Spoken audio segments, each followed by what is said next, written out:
सबैलाई नमस्कार। म झलक बहादुर तामाङ अथवा अब झलक सुभाष भनेर नै चिनिन्छ हैन। गाइज म चाहिँ अब सुभाष नामले पनि चिन्छु नेपालमा चाहिँ हैन। अहिले चाहिँ म हाल जापानबाट, अनि यो चाहिँ जापानको होक्काइडो सिटी हाकोदाटे हो हैन। हाकोदाटेको युनाखा भन्ने ठाउँ हो यो चाहिँ हैन, हेर्न सक्नुहुन्छ। युनाखा भन्ने ठाउँमा चाहिँ अनि म आज चाहिँ यस्तो एक्लै अहिले चाहिँ हाम्रो हारुयासुमी भएर चाहिँ म बाहिर निस्केको छु हैन गाइजहरु। अनि यसो भिडियो बनाइदिउँ भनेर चाहिँ गरेको। अहिले चाहिँ म युनाखाको एउटा जू छ हैन, त्यहाँ जू नजिक आएको छु। हेर्न सक्नुहुन्छ हैन, त्यो सिसाको घर चाहिँ जू हो।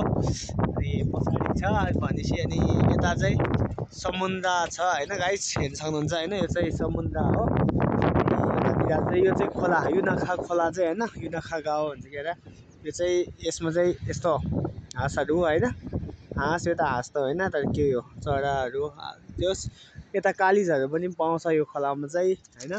एकदम रमाइलो वातावरण छ। तर यो यस्तो अब गर्मी महिना त सुरु भइसक्यो हैन, नेपालतिर चाहिँ लगभग गर्मी महिना सुरु भइसकेको छ जस्तो लाग्छ मलाई चाहिँ हैन गाइज। अनि काग चाहिँ जहाँ पनि हुनेछ गाइज, हेर्न सक्नुहुन्छ काग काग तर गाइज हैन। अनि यहाँ चाहिँ यस्तै हो समुद्रको छेउमा। अनि एक्लै आज चाहिँ यसो घुमफिर गरौँ न त भनेर चाहिँ म निस्केको छु गाइजहरू हैन। तपाईँहरूले पनि देखाइदिउँ यसो हैन भनेर यसो होक्काइडोको अब आउने अप्रिल इन्टेकमा आउँदै हुनुहुन्छ भने कोही होक्काइडोको हाकोदाटे सिटीमा आउनुहुन्छ भने चाहिँ हैन, यो भिडियो हेरेर हेर्नु भयो भने चाहिँ यसो खबर गर्न पनि सक्नुहुन्छ हैन। के कस्तो हो बुझ्न जान्नुहुन्छ भने नि भन्नु होला है गाइजहरू। यहाँको बारेमा चाहिँ यस्तो छ है, कहाँ उमीको छेउमा आइपुगिसकेको छ।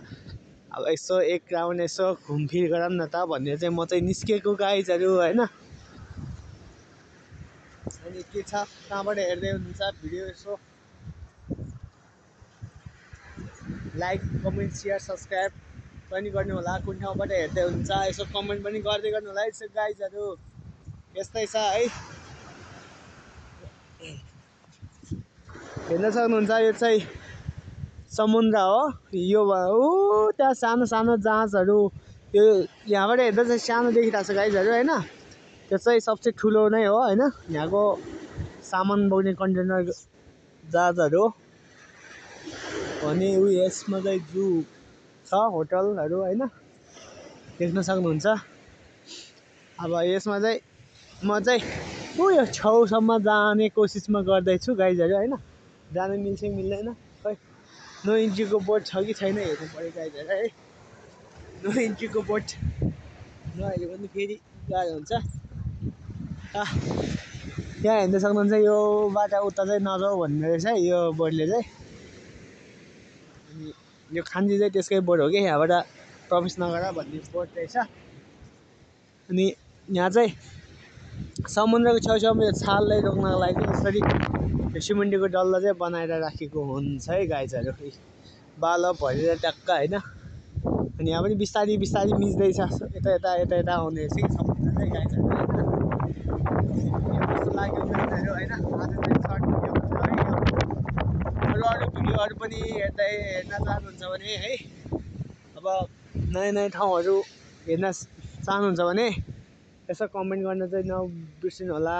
काग चाहिँ यतै खेलिरहेछ। अनि म पछि चाहिँ त्यो माथि पारीको डाँडा छ नि त हैन, त्यो पारी सिधा त्यो पारी डाँडा चाहिँ हाकोदाटे यामा हो गाइज हैन।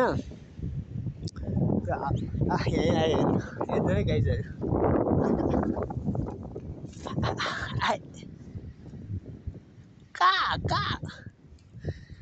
पछि चाहिँ अब बेलुका हुन्छ कि हैन, सकेसम्म दिउँसै। अहिले चाहिँ हिउँ परेर पुरै सेतो भइरहेछ त्यो हाकोदाटे यामा चाहिँ। म जान सम्भव हुँदैन भ्याइ भने म त्यसमा पनि जानेछु। अनि त्यहाँको पनि यसो भिडियो बनाउने छु। अनि मेन कुरा गाइजहरू, मेरो यो नयाँ अकाउन्ट हो हैन, अब मेरो पुरानो अकाउन्ट चाहिँ डिलिट भयो कसरी हो त्यसैले सपोर्ट गर्नु होला गाइजहरू होइन। अब यता जापानतिर आउँदै हुनुहुन्छ भने यसो खबर गर्नु होला। त्यही हो, यति भन्दै गाइजहरू आजलाई चाहिँ बाई बाई गरेको है त।